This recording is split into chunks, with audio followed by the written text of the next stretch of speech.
Hello, welcome back to my island show. For my continuing innovation, I will shake things up and discuss an island that isn't cold. An island that I've actually visited many times on Google Earth.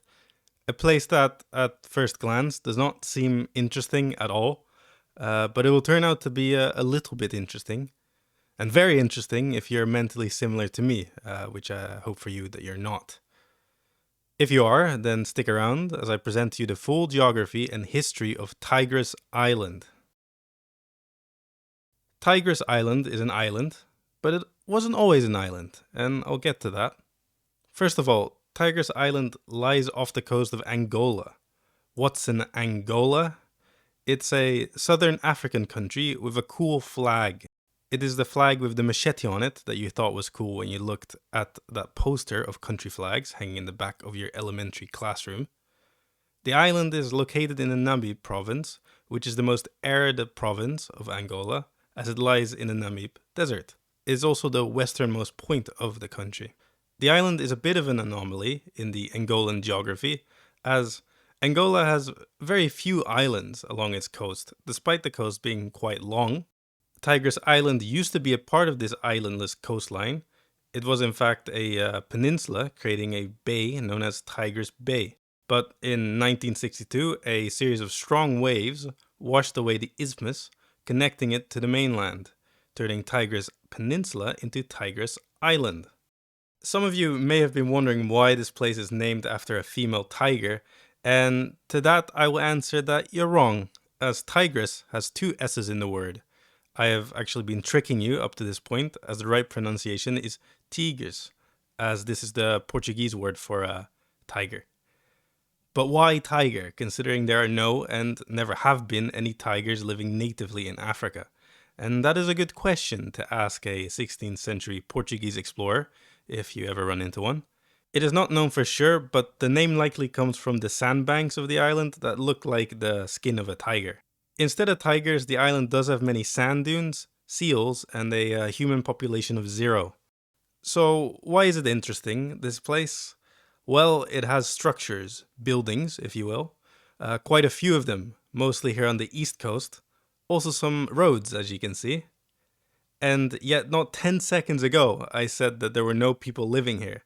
And I wasn't lying to you, for this is actually a ghost town, you see. This is St. Martin of the Tigers, once an active fishing hub, now a collection of buildings being consumed by the desert. The history of the area around St. Martin of the Tigers starts with the discovery of Tigres Bay by Portuguese explorers. Explorer Diogo Cao visited the island in 1486 and named it Manga das Areias, translated as sand sleeve. In the mid-19th century, a high number of Portuguese fishermen were drawn to the Angolan coastline, and they would settle there, without permission of the Portuguese government. Some of these fishermen were drawn to Tigres Bay, as it was known for its abundance of fish. On non-Portuguese maps, like those of the English, the bay would often be named along the lines of Great Fish Bay. Mackerel, horse mackerel, sardines, and croaker, among other fish, could be caught there. We know now that the abundance of fish was due to a combination of upwelling, low water temperature, and high amounts of plankton in the bay. It took some time for a settlement to take hold, as several attempts were made and failed. The fish that allured them was there in Tigres Bay, but aside from that there was literally nothing else, which made it tricky to settle. Tigres Peninsula was all sand. Anything that was built was extremely rudimentary. Simple shelters made of reeds, sticks, clay, grass, and it was also described that mats were used for doors due to the lack of wood. Structures would be built, abandoned, and resettled, and this cycle would repeat for a few decades. Even the German Empire tried to take part in the action. The Germans had their own African colony not too far to the south. In 1895, they established a military post on the peninsula, which failed. The main problem with settling the area was the lack of water. The wells that were made had to be dug very deep, and the water they pulled out was of poor quality. A small permanent population would finally take hold around the turn of the century, also with permission of the Portuguese government this time. These people would rely on distillation to meet their needs for water, This would be their solution until a better method of obtaining water could be developed. In 1912, an engineer by the name of Roma Machado devised a project to supply the town with water from the Cunen River, but this plan would not go into effect. In 1923, there was a plan to create a railway to supply the town, but this was never built. But in the meantime, the people living in St. Martin of the Tigers, they were living awful lives. In 1930, a commission was appointed to study the problems in the area. This commission emphasized the importance of getting water from the Cunen River to the town. In their report, they state, channeling water from the Cunen is, in addition to an act of humanity towards those who have spent their lives in Tigres Bay, stoically enduring the horrors of thirst, an astonishingly great appreciation of a bay that shelters in its waters an abundant and inexhaustible fauna. Aside from the issues of water, the report also wrote, quite dramatically, and the lack of firewood for cooking their meager meals, which, on cold nights with bad weather, would give them a little heat to ease their joints, stiff from the inclement cold. It is scurvy that throws them in agony, on a sad bed from which they cannot defend themselves, because they lack everything, from the medicine that alleviates the illnesses to the vegetables and fruits that ward it off. Little would improve, however, for the next decade or so, as water remained an issue. The town would begin receiving shipments of water, which they would store in barrels. This was an inefficient system, as a ship carrying water would often lose up to half of its contents before arriving. The water would be distributed to the people by way of ration. This could be 5 liters on a good day, but also as low as 2 liters per day, which was simply not enough for the hot, arid climate they were living in. Around the year 1950, the water issue would finally be solved through the construction of a pipeline carrying fresh water from the Cunen River to the Tigris Peninsula. This would cause the population of the town to grow to about 1,300 people at its height. The town contained a single tarred street. This street was made very wide so that it could also accommodate airplanes and thus serve as a rudimentary airstrip.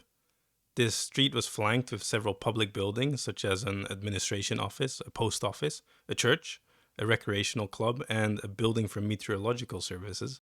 In this town center is also where most of the European population lived. The town would become serviced by a small airplane. It would arrive twice a week, and this would be their only way to receive fresh supplies. On the outskirts of town were factories to produce the fish into meal and oil, a lighthouse, and also a lot of rudimentary houses called muqueques, where much of the native Angolan population lived. These workers were recruited from cities on multi-year contracts to work in the fishing industry of Tigres Bay. The town became fairly prosperous for the standards of the area. This prosperity was very short-lived, however, as when the storm hit in 1962, washing away the thin sliver of land connecting the peninsula to the mainland, the pipeline was washed away with it, leaving the town once again without fresh water. The town, now in bad shape on the newly formed Tigres Island, resulted in an exodus of workers, which exacerbated the problem. The fishing industry was further hit by the reduction in number of fish present in the water, as the removal of the land barrier had destroyed the ecosystem that had provided for this abundance of fish. The colonial government of Angola would re-establish a pipeline to the island to provide fresh water, but at this point it was too late. Many had already left or they were in the process of leaving. Some people, mostly Europeans, remained on the island for some years, but the fishing industry never recovered. There were not enough resources to keep the pump station running, and so even the new pipeline would stop providing water. By 1972, everyone had left the island. Today are left the remnants of an attempt to inhabit one of the least inhabitable places on Earth. Study of satellite images indicate that Tigres Island may one day reconnect with the mainland. This possibility is dependent on the drift current and how it deposits new sediment to replace that which had been washed away. If this will happen and if it will bring people back, we'll just have to wait and see. For now, this counts as an island, so this will be my 59th island I have covered.